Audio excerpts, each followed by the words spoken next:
The sound of weeping, not soft, not quiet. It is the kind of weeping that tears at the ribs, that shakes the shoulders, that makes the ground beneath you feel hollow. A woman kneels alone before the altar of God. Her lips move, but no sound comes out. Her hands are pressed together so tightly that her knuckles are white. Tears run down her face, and she does not wipe them. Around her, people pass. They look. They whisper. No one stops. She is not praying for wealth, not for land, not for power. She is praying for a child, and she has been praying for years. Her name is Hannah, and what she is about to do will change the destiny of a nation.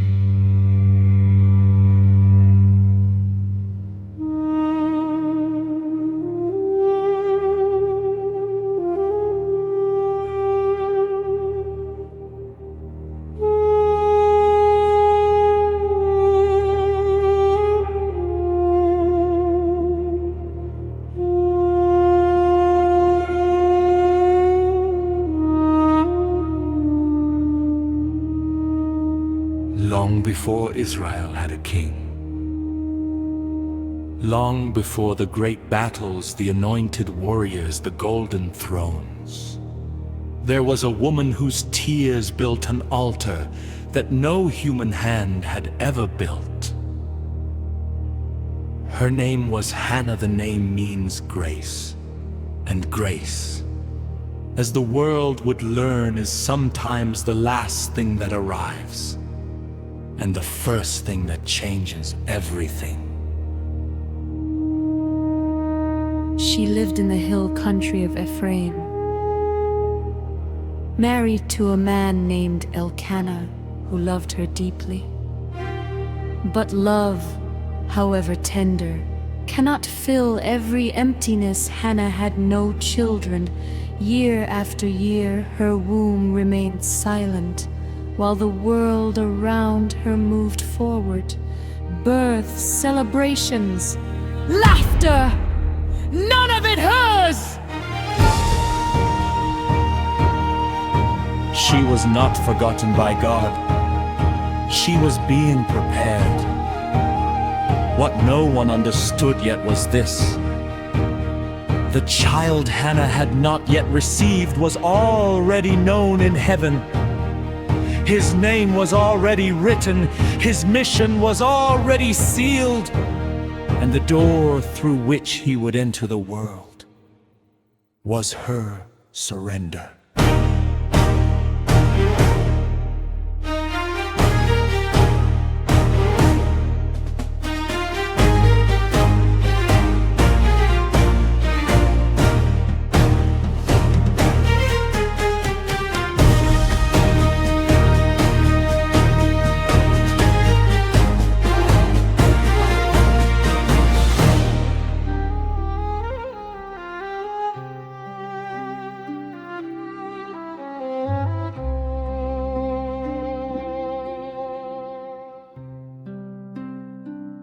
Every year, the family made the journey to Shiloh, to the house of the Lord, to worship, to offer sacrifice. And every year, Elkanah divided the portions of the offering among his household to his other wife, Peninnah. He gave her share to her sons and daughters, their portions, and to Hannah he gave a double portion, because he loved her, because she had no child. But love does not silence cruelty. Peninnah knew where Hannah's wound was, and year after year she pressed her fingers into it. Where are your children, Hannah? The altar is full of mothers today, but not you! She would say it with a smile, with quiet precision, in front of others. Hannah would sit down at the table, and she could not eat. The bread felt like stone, the wine tasted like ashes. Elkanah knelt beside her, his voice low and desperate. "Hannah, why are you weeping? Why will you not eat? Am I not more to you than 10 sons?" He meant it. He loved her, but a husband's love, however real, is not an answer to a prayer that only God can answer. She set down her bread, she rose from the table, and she walked to the temple. There are moments when a person stops performing their grief and starts bringing it directly to God. This was Hannah's moment! The table could wait, the food could wait, even Elkanah could wait. God was the only one who could give her what she needed, and she was going to tell him so.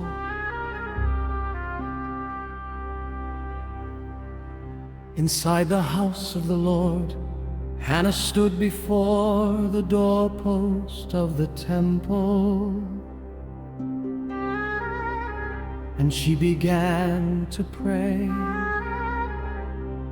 Not a polished prayer, not a ceremonial one.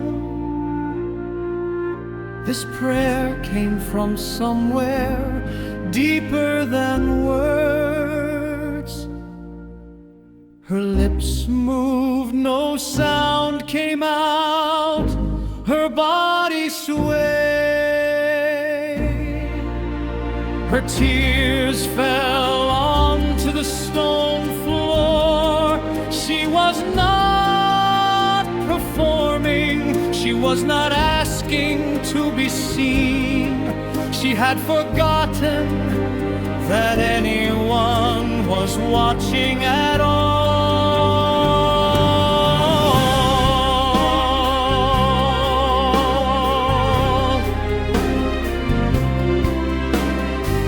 Lord Almighty, if you will only look on your servant's misery and remember me, if you will give me a son, then I will give him to the Lord for all the days of his life.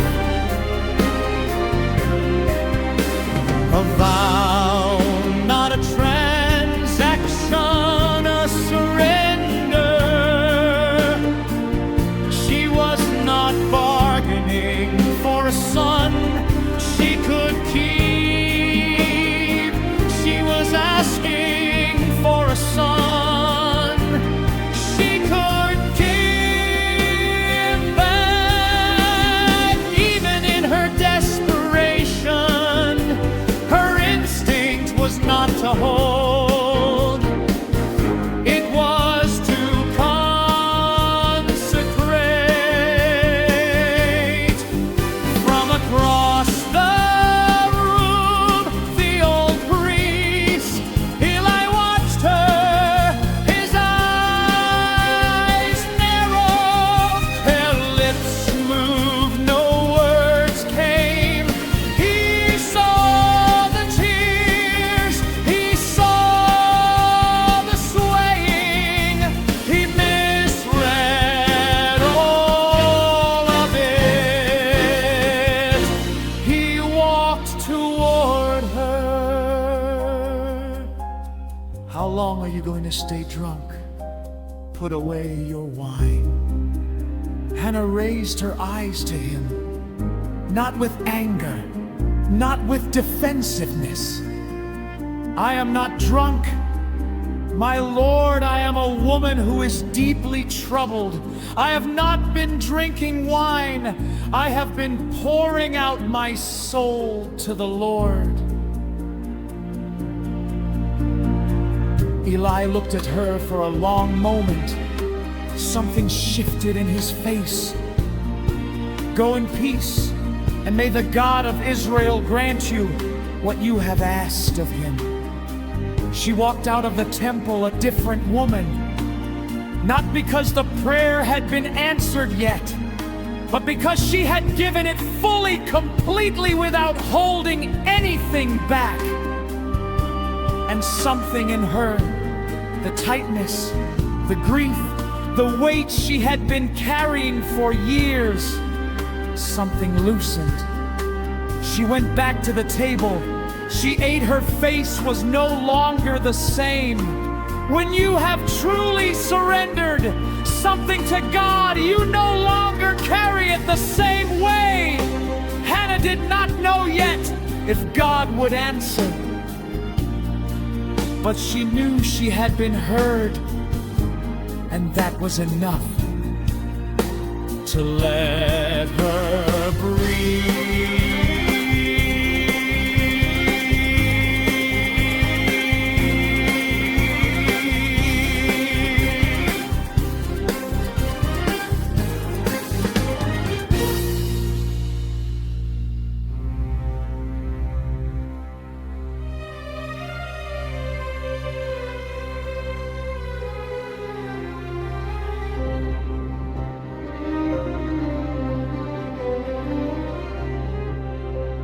In the morning, the family rose early and worshipped before the Lord. Then they returned home to Ramah, and God remembered Hannah. She conceived, and in the fullness of time, she gave birth to a son. She held him in her arms, this small, breathing miracle, and she named him Samuel, which means God has heard. Because God had heard, He had always heard. He had been listening since before she ever knelt at that altar. He had been preparing the answer before she had formed the question. But Hannah had made a vow, and Hannah did not forget. When the boy was weaned, she took him to Shiloh, to the house of the Lord, to the old priest who had once misread her tears and then blessed her. Eli looked at her. He did not recognize her at first. "Pardon me, my Lord, I am the woman who stood here beside you praying to the Lord. I prayed for this child, and the Lord has granted me what I asked of him. So now I give him to the Lord for his whole life. He will be given over to the Lord." She placed Samuel's small hand in the hand of the old priest, and then she worshipped. This is the part the world struggles to understand. She had prayed for years, she had wept, she had begged, and when God finally answered, she gave the gift back. Not because she did not love her son, but because she loved God more, because she understood something most of us spend a lifetime trying to learn. Everything we receive is already His. We are not owners, we are stewards. And the greatest act of faith is not asking God for something, it is trusting Him with the thing He gave you. Samuel grew up in the temple. He became the prophet who anointed kings. He became the bridge between an era of judges and an era of monarchy. He became arguably one of the most consequential figures in all of ancient late history. And all of it, every anointing, every word of prophecy, every turning point in a nation's story began with a woman who could not eat, who left the table, who walked to the altar with nothing but tears and a prayer.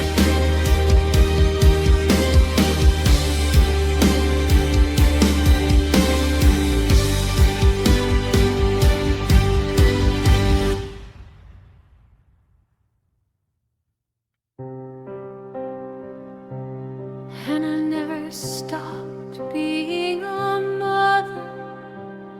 The text tells us she visited Samuel every year.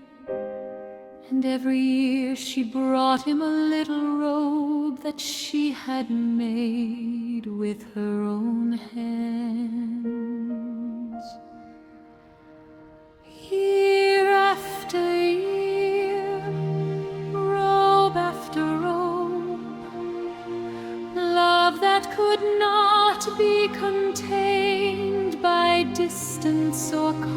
consecration. And God, who sees what is given freely, gave her more, 3 more sons, 2 daughters, a life full of what had once been empty.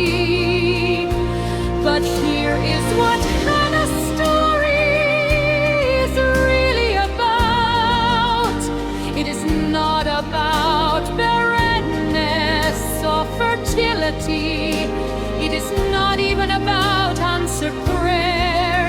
It is about what kind of person you become when you stop holding on, when you stop demanding, when you stop performing your pain for an audience, and instead you walk into the presence of God and pour out everything you have, everything you want, everything you are afraid of losing, and then you let go.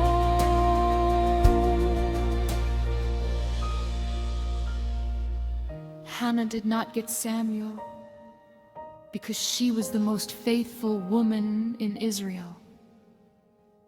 She got Samuel because she was honest, because she went to God without pretense, because her prayer was not polished, it was real, bleeding and desperate, and completely, devastatingly genuine. Maybe you are carrying something right now that you have been afraid to fully surrender. A dream, a relationship, a longing that has gone unanswered for so long you have almost stopped believing it could change. Bring it to the altar. All of it, not halfway, not with conditions, not with a plan B. Bring it the way Hannah brought it, with shaking hands and silent lips, and the kind of faith that trusts God even before the answer comes, because He heard her and He hears you. For this child I prayed, and the Lord has granted me my petition. 1 Samuel 1:27.